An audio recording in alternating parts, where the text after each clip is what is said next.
স্বাগত জানাচ্ছি গেম অনের সাথে আছে আমি পিঙ্কি সানোয়ার। প্রতি শুক্রবার গেম অন নিয়ে আমরা রাত 8টায় থাকছি আপনাদের সাথে। আজকে আলোচনা করব মুশফিকুর রহিমের ওয়ানডে থেকে অবসর, দেশের ক্রিকেট, চ্যাম্পিয়ন্স ট্রফির ফাইনাল, দেশের ফুটবলের হালচাল সহ নানা বিষয় নিয়ে। এজন্য কিন্তু আজকে একজন বিশেষ অতিথি আমাদের সঙ্গে আছেন আলোচনার জন্য সিনিয়র সাংবাদিক এম কায়সার। ভাই আপনাকে স্বাগত আমাদের সাথে। আজকে আপনি একদম শুরুতেই যেটা বলছেন, আজকে কিন্তু আপনাকে অনেক কিছু নিয়ে কথা বলতে হবে। রোজা রেখে প্রিপেয়ার তো? অবশ্যই। গলা শুকিয়ে যাবে না তো? অলরেডি ইফতার করে ফেলেছি তো এই কারণে গলা শুকাবে না তো? আমার কিন্তু গলা শুকিয়ে যাচ্ছে ভাইয়া। সমস্যা নেই, বিরতিতে আমরা পানি খেয়ে নিব আমরা। রাইট, শুরুতেই আসলে মুশফিকুর রহিমের ব্যাপারটা নিয়ে আমরা শুরু করতে যাচ্ছি আজকে। মুশফিকুর রহিমের এমন করে হঠাৎ করে আসলে অবসরটা, আপনারা কি প্রিপেয়ার ছিলেন? আপনারা কি জানতেন, হিন্টস পাচ্ছিলেন যে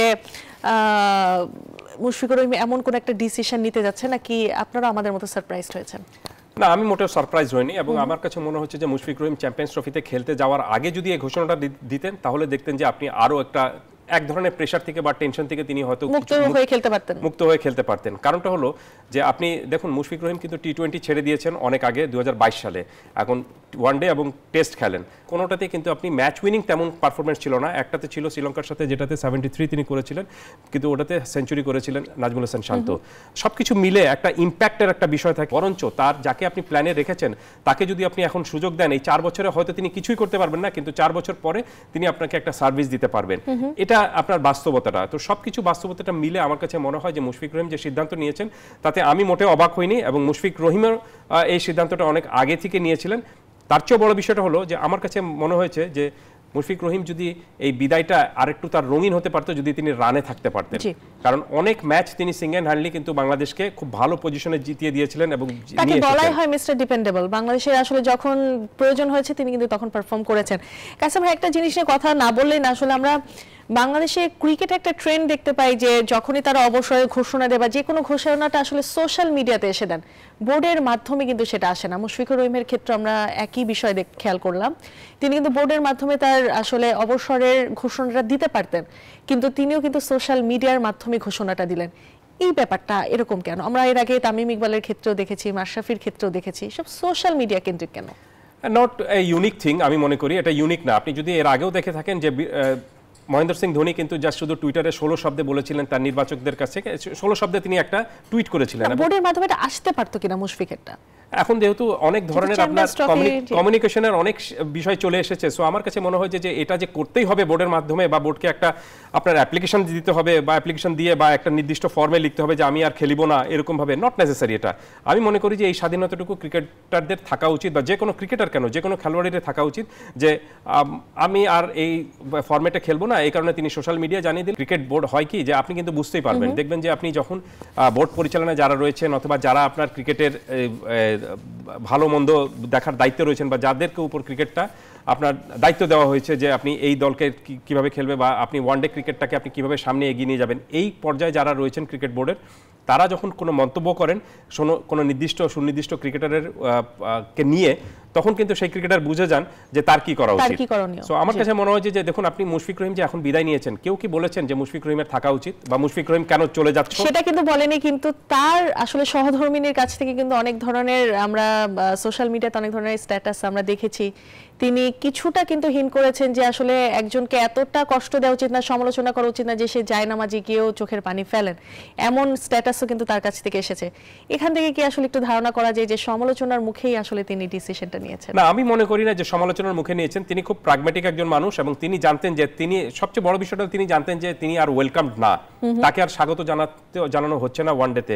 এবং এক অর্থে কিন্তু ভালো হয়েছে পিঙ্কি। কি কারণে? কারণটা হলো যে আপনি বাদ পড়ার চেয়ে সরে যাওয়াটা বেটার না। এটা সম্মানজনক একটা বিষয় যে আপনি যখন দেখবেন যে আপনি পরবর্তীতে যখন যে ওয়ানডে সিরিজ বাংলাদেশ খেলবে, এখানে খুব সম্ভবত জিম্বাবুয়ের সাথে ওয়ানডে সিরিজ খেলবে, সেখানে যদি তাকে দলে না রাখা হয় তাহলে তার জন্য এটা খুব অসম্মানজনক একটা বিদায় হবে। এই কারণে তার সরে যাওয়াটা আমি মনে করি না যে তিনি যে সিদ্ধান্ত নিয়েছেন সেটা খুবই ভালো সিদ্ধান্ত নিয়েছেন, এবং সেই সিদ্ধান্তটা আরো ভালো হতো যদি তিনি চ্যাম্পিয়ন্স ট্রফিতে খেলতে যাওয়ার আগে এই সিদ্ধান্তটা জানিয়ে দিতেন। মুশফিকুর রহিমের একটু ওয়ানডে ক্যারিয়ারটা একটু দেখে আসতে চাই। খুবই উজ্জ্বল ওয়ানডে ক্যারিয়ার। নিশ্চয়ই তার উজ্জ্বল, আসলে যেটা ভাইয়া বলছিলেন, মুশফিকুর রহিমের উজ্জ্বল ক্যারিয়ার ওয়ানডেটা আমরা একটা প্রতিবেদনে দেখে আসতে চাই। প্রায় 2 দশকের বর্ণিল ক্যারিয়ার, পঞ্চপাণ্ডবের একজন মুশফিকুর রহিম দেশকে কোনো শিরোপা উপহার না দিতে পারলেও কোটি কোটি ক্রিকেট ভক্তকে দিয়েছেন স্মরণীয় অনেক মুহূর্ত। তার মধ্যে অন্যতম 2007 বিশ্বকাপে ভারতের বিপক্ষে সেই ইনিংস। হাফ সেঞ্চুরি করে অপরাজিত থাকা মুশির ম্যাচ জয়ী বাউন্ডারি দৃশ্য গাথা আছে কোটি টাইগার ভক্তের হৃদয়ে।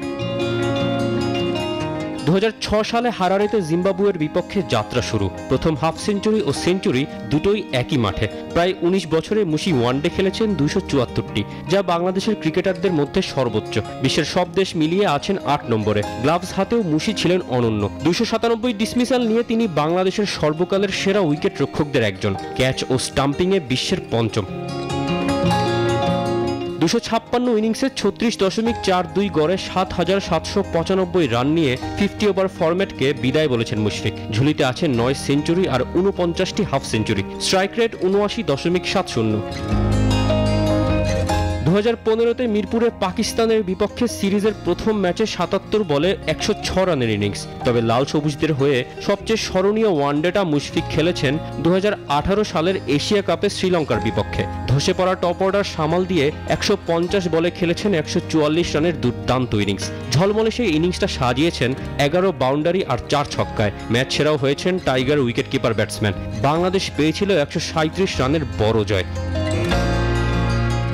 এত সুখস্মৃতির মাঝে কিছু জায়গায় মুশফিক বড়ই অভাগা। সেই 2018 এশিয়া কাপেই পাকিস্তানের বিপক্ষে 99 রানে আউট হয়েছেন। যদিও ম্যাচ জিতে ফাইনাল নিশ্চিত হওয়ায় সে আক্ষেপ কিছুটা হলেও ঘোচার কথা। তবে ফাইনালেও যে কাছে গিয়েও শিরোপাটা অধরাই রয়ে যায় মুশফিকদের।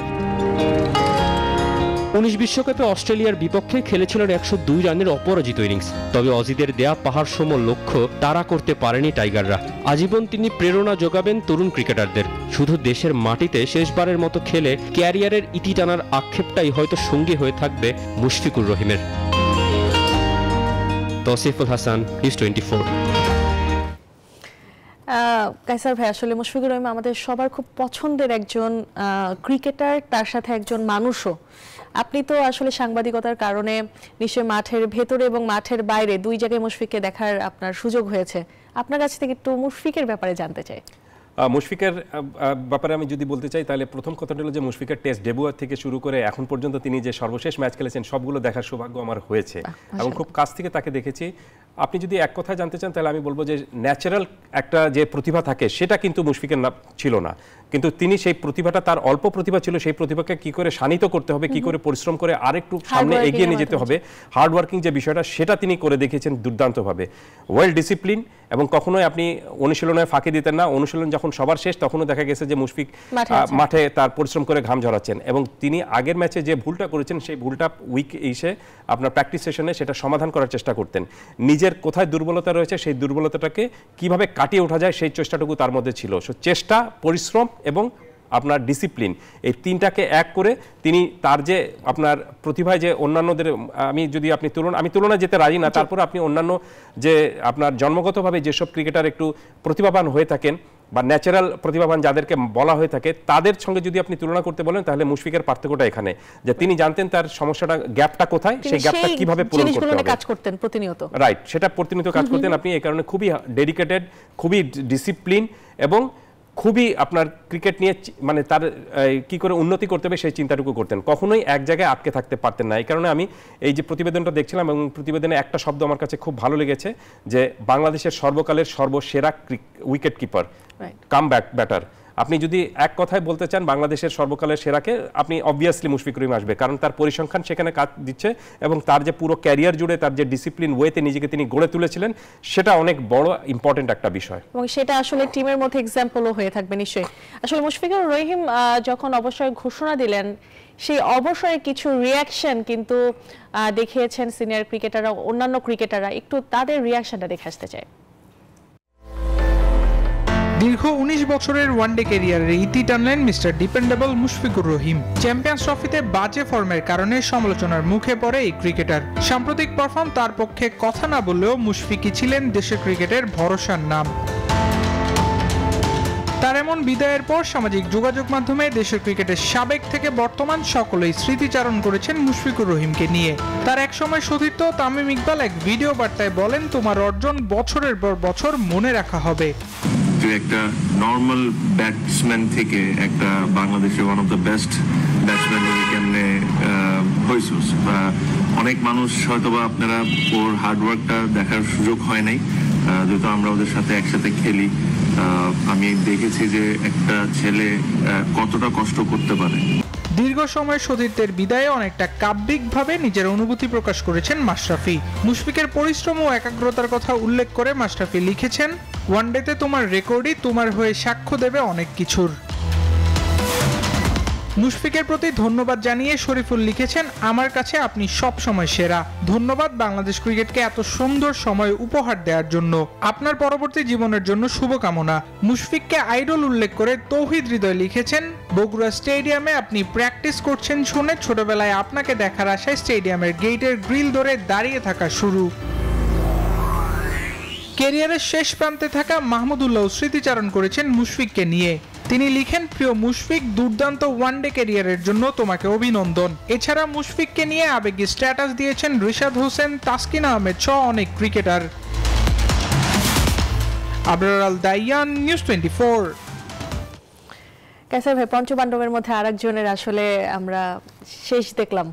এর আগে মাশরাফি থেকে শুরু করে তামিম ইকবাল, সাকিব আল হাসানও সিচুয়েশনের কারণে খেলতে পারছেন না।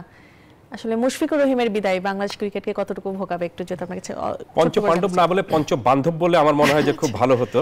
হ্যাঁ, মুশফিকুর রহিম অবশ্যই মুশফিকুর রহিমকে মিস করবে বাংলাদেশ ক্রিকেট দলের বা ওয়ানডে ক্রিকেট দলের পুরো টিমটা। কারণটা হলো যে আপনি যদি দেখে থাকেন যে এখন পর্যন্ত তিনি সবচেয়ে বেশি ওয়ানডে খেলা একজন ক্রিকেটার।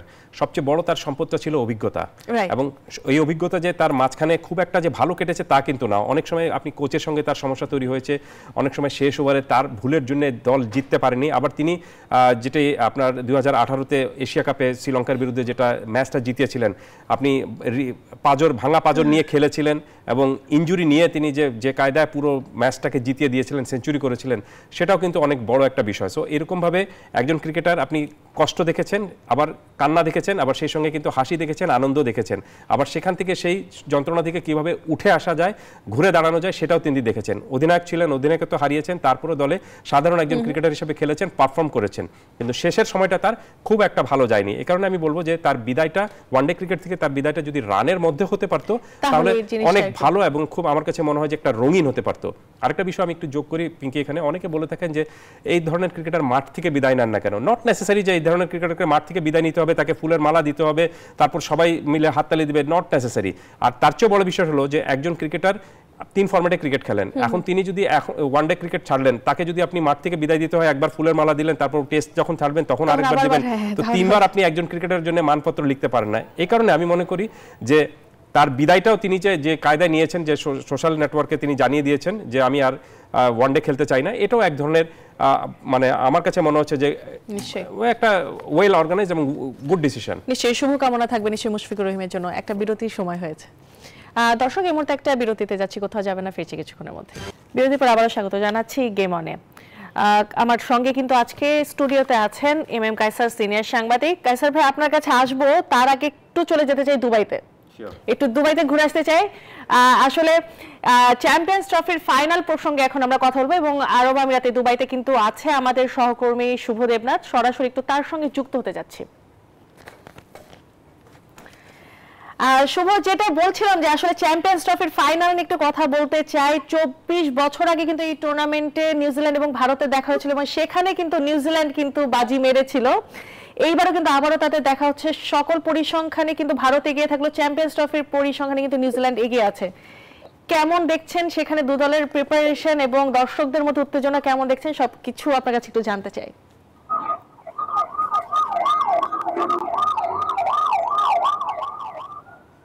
ধন্যবাদ পিঙ্কি, আপনাকে সেক্ষেত্রে দিয়ে শুরু করে দর্শকদের কিন্তু উন্মাদনা আছে, এরই মধ্যে সব টিকিটই কিন্তু বিক্রি হয়ে গিয়েছে। এবং আমরা যারা এখানে স্থানীয় সমর্থকদের সাথে কথা বলছিলাম, তারা বলছিল যে একটা টিকিটের জন্য তারা 4000 দেড়হাম, অর্থাৎ সেটি বোঝা যায় টিকিটের চাহিদা কেমন রয়েছে, এবং সেটা বাংলাদেশ হিসাব করলে 1 থেকে 1.5 লাখ টাকা কিন্তু পেয়ে যাচ্ছে। সেটা মিলিয়ে কিন্তু বলতে গেলে দর্শকের চাহিদা আছে, সেটি বলে অপেক্ষা রাখেন না। আর এবার আসলে যে ভারত পরিষ্কার ফেভারিট, সেটা টুর্নামেন্টের শুরু থেকে দেখে আসছে, এবং যখন যার প্রয়োজন তখনই কিন্তু পারফর্ম করছে। নিউজিল্যান্ড থেকে ভারত এগিয়ে থাকে স্পিন বিভাগে, কারণ গত ম্যাচে আমাদের এই 4 জন স্পিনার নিয়ে অস্ট্রেলিয়ার বিপক্ষে খেলেছিল ভারত, এবং এই ম্যাচে একই হওয়ার সুযোগ বেশি, কারণ দুবাই কিন্তু স্পিনটা বেশি ধরে, এই স্পিনারতে ভালো একটু সুযোগ পেয়েছে। তার সঙ্গে আমরা দেখছিলাম যে এই কারণে ভারত বড় টিম, যখন হার্দিক পান্ডিয়াকে প্রয়োজন ছিল তখন তাদের শুরুতে পাওয়ার প্লেতে বোলিং করেছে মোহাম্মদ শামির সঙ্গে, সেক্ষেত্রে কিন্তু এক্সট্রা কোনো বোলার তাদের প্রয়োজন পড়েনি, এবং হার্দিক পান্ডিয়াকে যখনই প্রয়োজন তখনই ব্যবহার করতে পারছে, এবং স্পিনাররাও তো আছে দলের প্রয়োজনে তারা পারফর্ম করছে। আজ আমরা টিম হোটেলে গিয়েছিলাম, দলের যিনি কোচ ছিলেন তার সঙ্গে কথা বলছিলাম, তিনি বলছিলেন যে রাচিন রবীন্দ্রকে ব্যাটিং অর্ডারের পরিবর্তন আনা হতে হবে, এবং বরুণ চক্রবর্তী যিনি নিউজিল্যান্ড বিপক্ষে গ্রুপ পরে 5 উইকেট পেয়েছিল তাকে নিয়ে আলাদা প্ল্যান দিয়েছে, সেই প্ল্যান করে যাচ্ছে, এবং পুরো দলের কানা পূর্ণ থাকবে সেটি বলার অপেক্ষা রাখে। তবে আফসোস করে পাকিস্তানদের, কারণ পাকিস্তান স্বাগতিক হয়ে সেখানে ফাইনাল অনুষ্ঠিত হচ্ছে না। পিঙ্কি নানিশ, আমাদের সঙ্গে কিন্তু এম কায়সার আছেন। শুভ ভাইয়াও কিন্তু বলছিল যে আসলে নিউজিল্যান্ড অনেকটুকু ট্রাভেল করে ফেলেছে, এদিকে ভারত কিন্তু একই জায়গায় থেকে কিন্তু তারা খেলছেন, এটাকে আসলে বাড়তি সুবিধা দেওয়া হয় কিনা ভারতকে, এই প্রশ্ন কিন্তু নিউজিল্যান্ডও রেখেছে। এমন কিছু কি বিতর্ক আপনারা ওখানে দেখছেন কিনা দর্শকদের মধ্যে কিংবা সাংবাদিকদের মধ্যে? আপনার অভিজ্ঞতা জানতে চাই।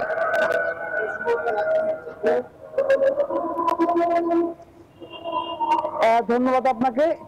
নিউজিল্যান্ডের কোচকে প্রশ্ন করা হয়েছিল, তিনি বললেন যে এই কারণে, অর্থাৎ এই বিষয়ে তারা কিছু করার না, কারণ এটা আইসিসি নিয়ম ঠিক করেছে এবং তারা চাইলেও কিছু করতে পারবে না।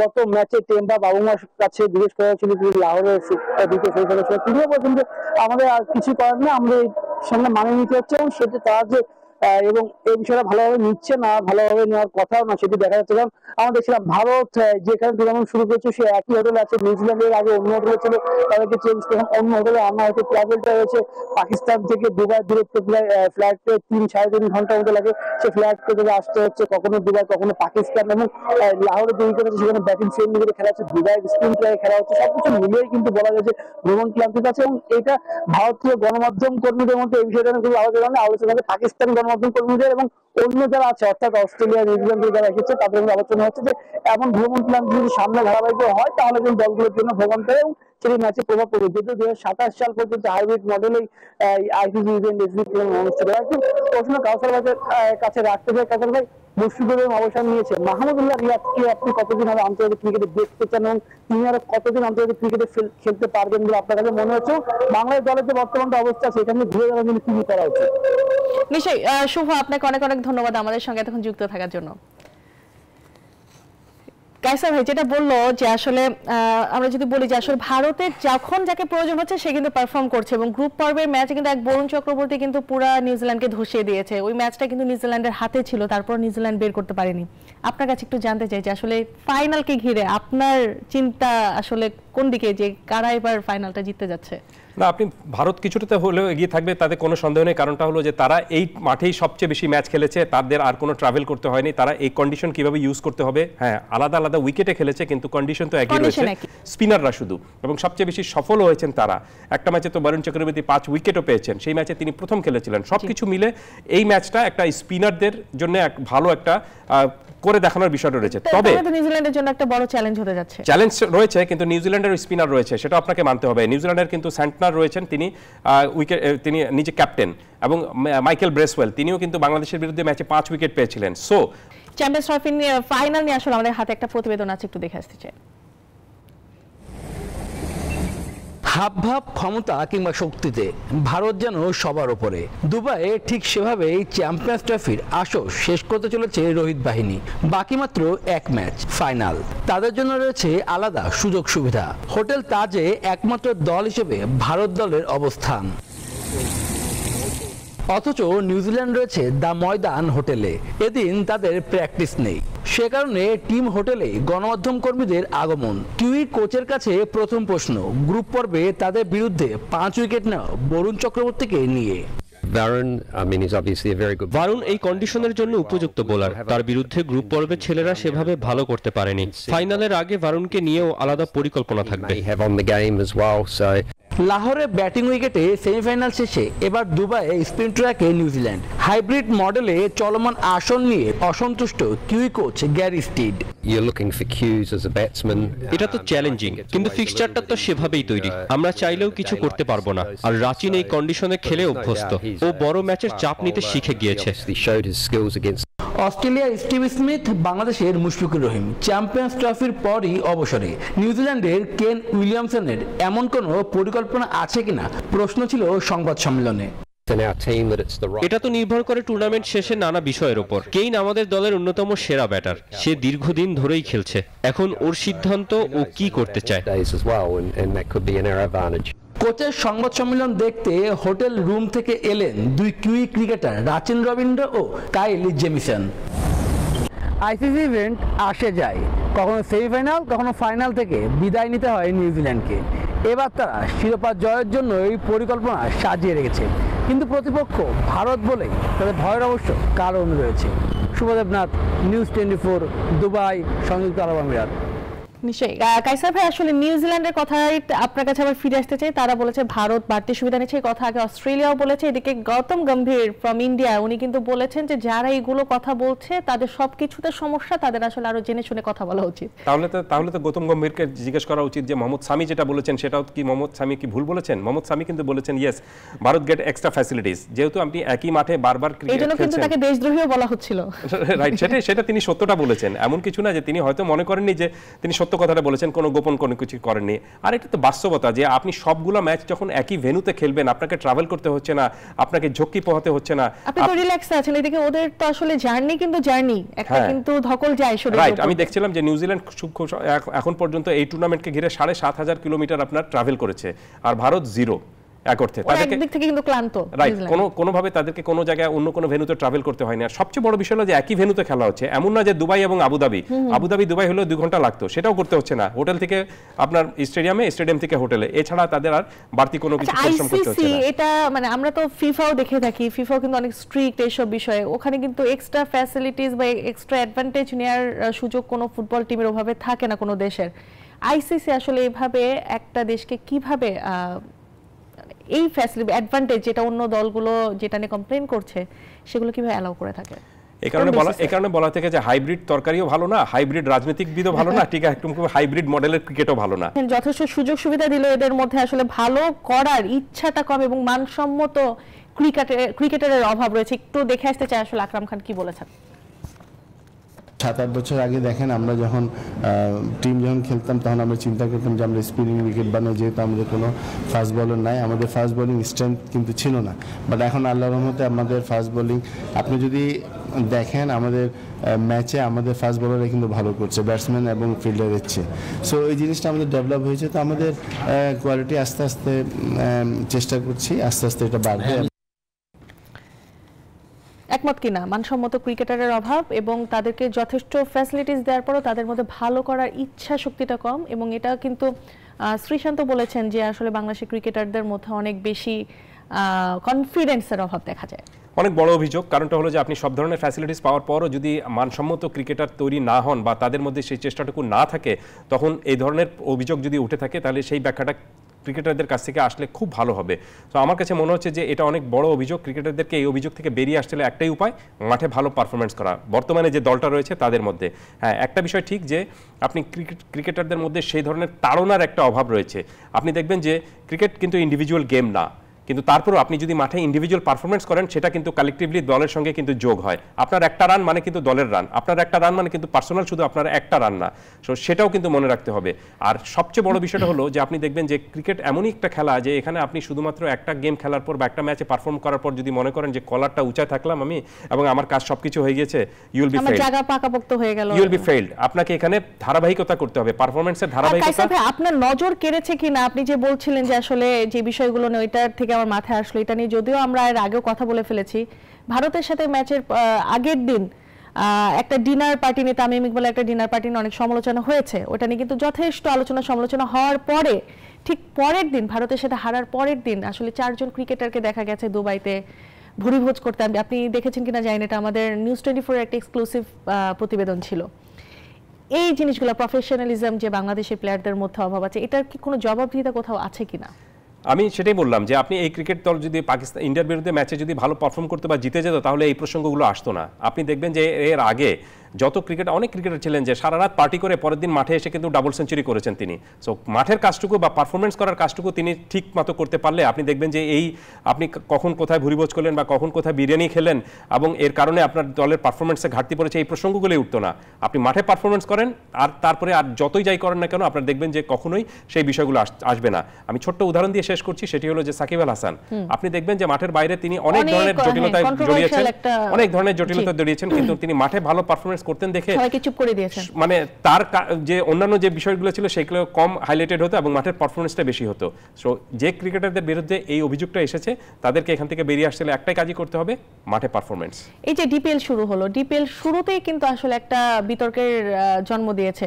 আপনি দেখবেন যে আসলে ডিপিএল এর প্রাইম ব্যাংকের অধিনায়ককে জরিমানা করা হয়েছে এবং কোচ তালহা জুবায়ের ও ম্যানেজার দেব চৌধুরীকেও কিন্তু আসলে জরিমানা করা হয়েছে। তাদের মাঠের আচরণ খারাপ ছিল, আম্পায়ারিং এর মান নিয়ে প্রশ্ন উঠছে। আসলে যদি আমাদের ঘরোয়া ক্রিকেটের এই অবস্থা হয় তাহলে আসলে ইন্টারন্যাশনাল আমরা কিভাবে পারফর্ম করব? প্রাইম ব্যাংকের সেই প্রসঙ্গে আমি বলি যে প্রথম ভুলটা হয়েছে যেটা হলো যে আপনি মাঠের ভিতরে ঢুকবেন কেন?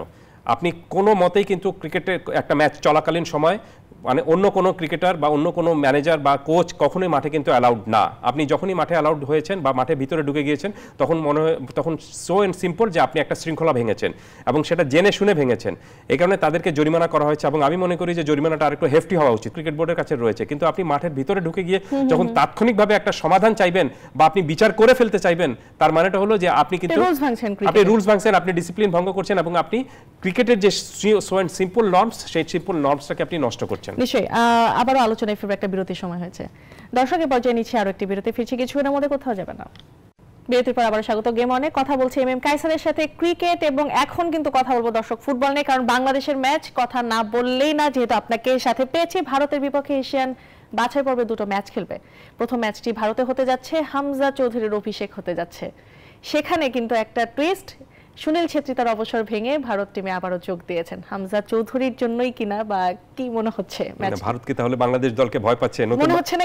নতুন বাংলাদেশ দলকে ভয় পাচ্ছে, কারণ সুনীল ছেত্রী অনেক আগে রিটায়ারমেন্টে চলে গিয়েছিলেন। তিনি ভারতের কোনো সন্দেহ নেই one of the best footballer ছিলেন এবং সব ধরনের রেকর্ড তার ছিল এবং বাংলাদেশের বিরুদ্ধে তার পারফরমেন্সও কিন্তু খুব ভালো। তিনি অনেক যতগুলো ম্যাচ বাংলাদেশ শেষ মুহূর্তে এসে হেরেছে সেখানে কিন্তু সুনীল ছেত্রী খুব ভালো পারফরমেন্স করেছিলেন এবং সিঙ্গেল হ্যান্ডলি তিনি দলকে জেতানোর ক্ষমতাটুকু রাখেন। এশিয়ান বাছাই পর্বে ভারতকে হারিয়ে বাংলাদেশে আবার একটা কামব্যাক করবে ফুটবলে। আমি তো চাচ্ছি যে দুটো ম্যাচই যেন বাংলাদেশ জিতুক, হোম এন্ড অ্যাওয়ে দুটোতেই।